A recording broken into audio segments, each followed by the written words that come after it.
Oh, hello. Hello and welcome. Welcome to the Christmas journey today. It's so good to see you. I've got my tinsel on to add a little bit of sparkle, and for a little bit of extra Christmas cheer, I've got my reindeer antlers. There they are, with bells on. And ho ho ho! Merry Christmas! Do you like Santa? Santa, please stop here. One of my favourite things about Christmas is the gifts underneath the Christmas tree. I wonder, what is the biggest present that you have ever got at Christmas? Think about it. The biggest thing that you have ever received. Take some time. Have you thought about it? Have you got it in your head right now what that thing is? Okay, now turn to the person next to you and tell them the biggest thing that you have ever got for Christmas. Biggest gift ever. Share that and then come back to me. I've got a gift underneath the tree too. Do you want to see it? Whoa, I've got this one with penguins and snowmen on. I can't wait to find out what's inside. But do you know that some gifts are so big that they're really difficult to see?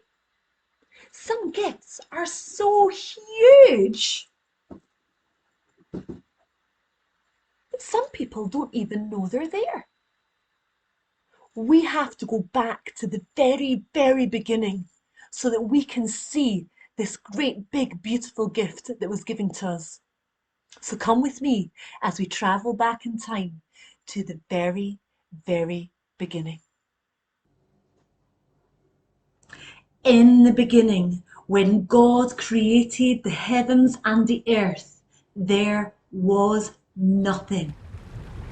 The earth had no form of life. It was under a dark, roaring ocean. But the Spirit of God was there, moving over the waters. And then God said, I command a light to shine. And the light started shining. The light was the light of God. It was the light that all other light comes from. It was the light shining in the dark of the world. God looked at the light and he saw that it was good. He named the light day and the dark night. Every time I say God looked at what he made and said, can you reply with, it is good? Brilliant. Do it along with me.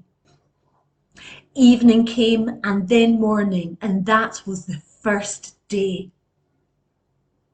Then God said, I command a dome to separate the waters above from the waters below.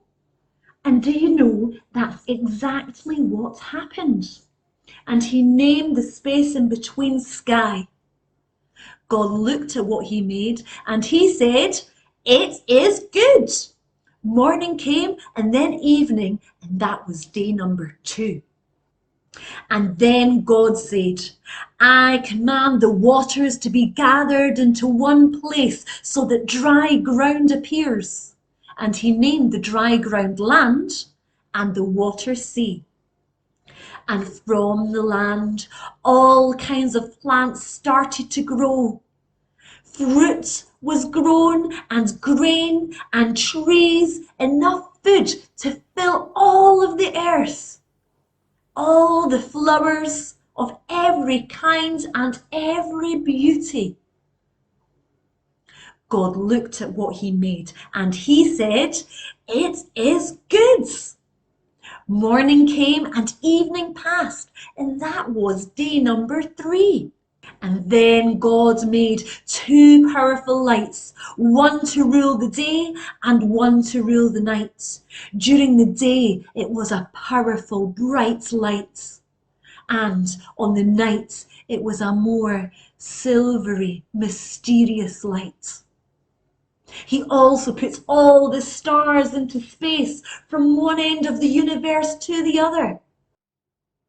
God looked at what he made and he said, "It is good." Morning came and evening passed, and that was day number 4. Then God said, "I command the sea to be full of living creatures of every kind, and also for the sky to be filled with flying birds, and they are to cover all the earth." And he blessed them, and he told them to go and make many more. And then God said, "I command there to be all kinds of living creatures on the land, from the smallest creatures to the largest creatures, ones that creep, ones that crawl, ones that hop, skip and jump, fast ones, slow ones of every size." And do you know, that's exactly what happened. And God said, "Now let us make man in our image."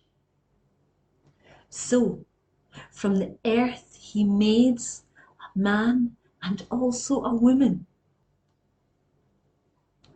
And he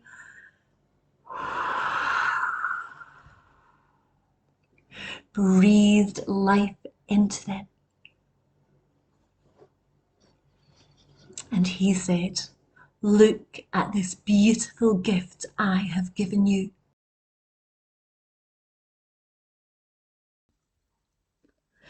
God gave them a blessing and said, "Go and fill all the earth, have lots of children. I have given you all the fruit and grains to eat, and I have provided green plants for everything else that breathes." So he blessed them, and he gave them to the world, and their job was to look after the world. This was God's beautiful gift.